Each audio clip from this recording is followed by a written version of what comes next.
ఏంటండి మీ problem? Doctor గారు, నా పేరు గోపి అండి. నేను ఒక సెల్ ఫోన్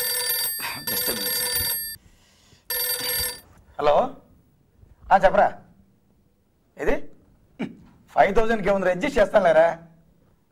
అబ్బా నువ్వు ఫోన్ పెట్టే. డాక్టర్ గారికి 3 రోజుల నుంచి అపాయింట్మెంట్ ట్రై చేస్తుంటే ఇప్పుడు దొరికిందిరా.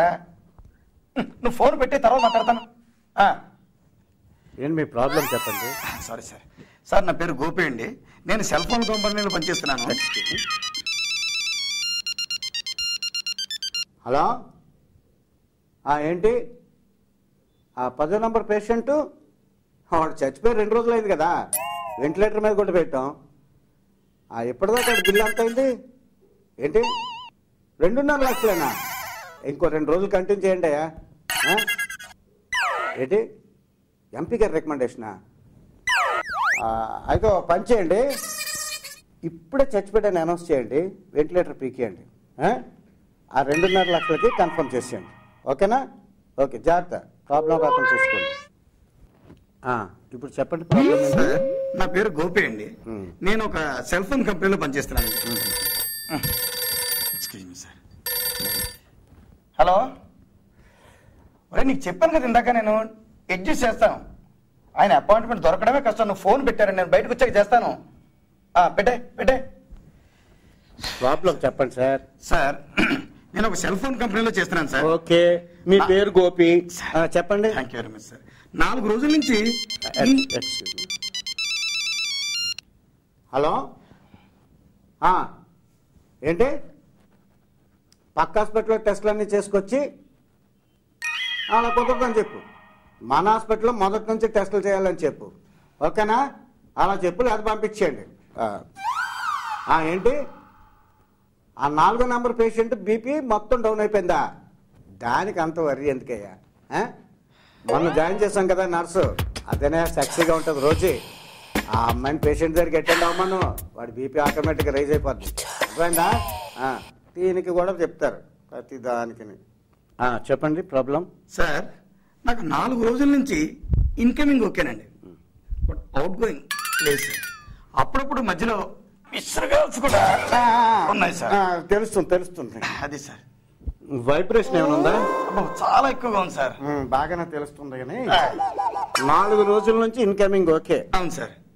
అవుట్ గోయింగ్ కొద్దిగా కష్టంగా ఉంది. అవును సార్, మధ్యలో వైబ్రేషన్ కూడా ఉంది సార్.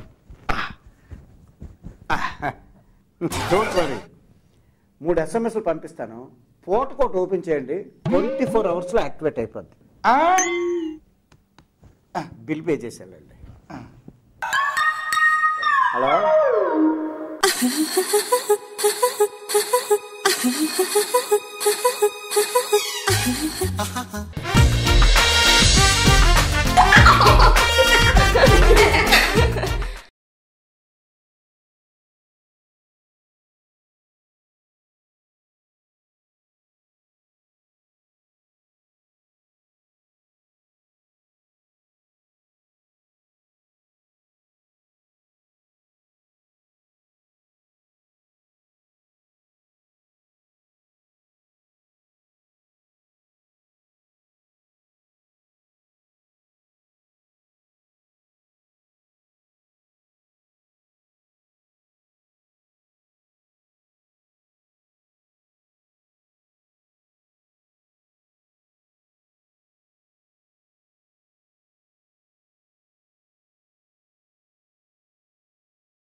పేషెంట్ వచ్చాడు.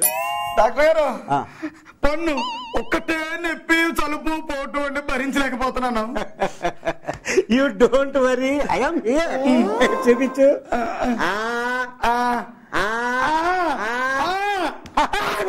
కొట్టకండి. మరేం పర్వాలేదు, ఈ అవతలు పడేద్దాం. కూర్చో.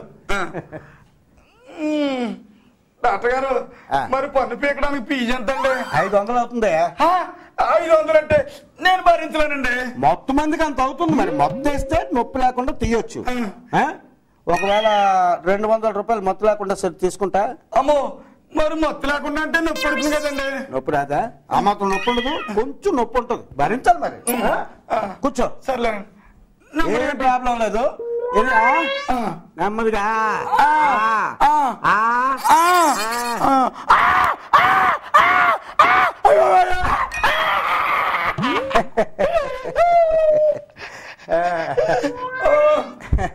ఇదిగోనే నీ పన్ను.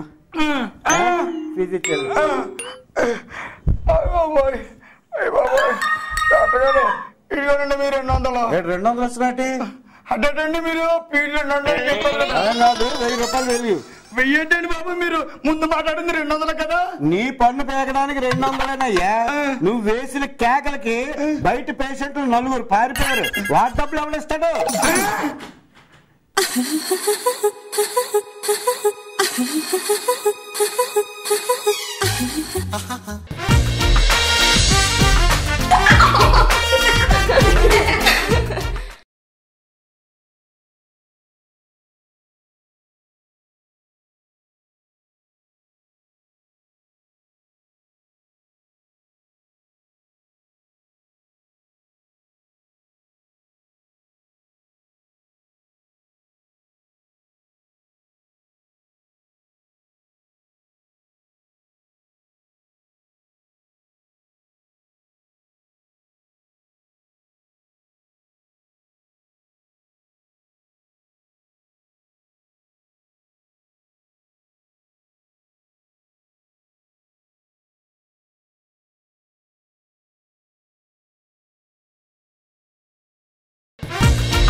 రాంబాబు, మందు చాలు, నీకు ఎక్కువైపోయింది.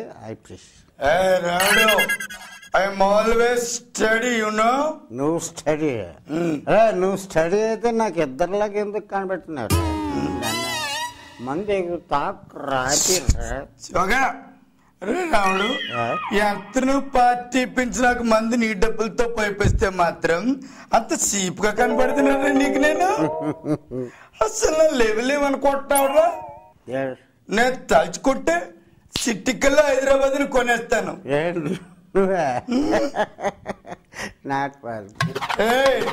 ఏం మాట్లాడుతున్నావు?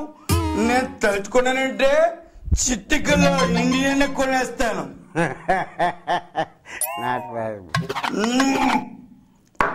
పాసిబుల్ కాదు. నేను తలుచుకున్నానంటే సిట్టికల్లో అమెరికాలో వైట్ హౌస్ కూడా కొనేస్తాను నేను. Not possible. ఎందుకు పాసిబుల్ కాదు? ఎందుకంటే నేను అమ్మను కాబట్టి.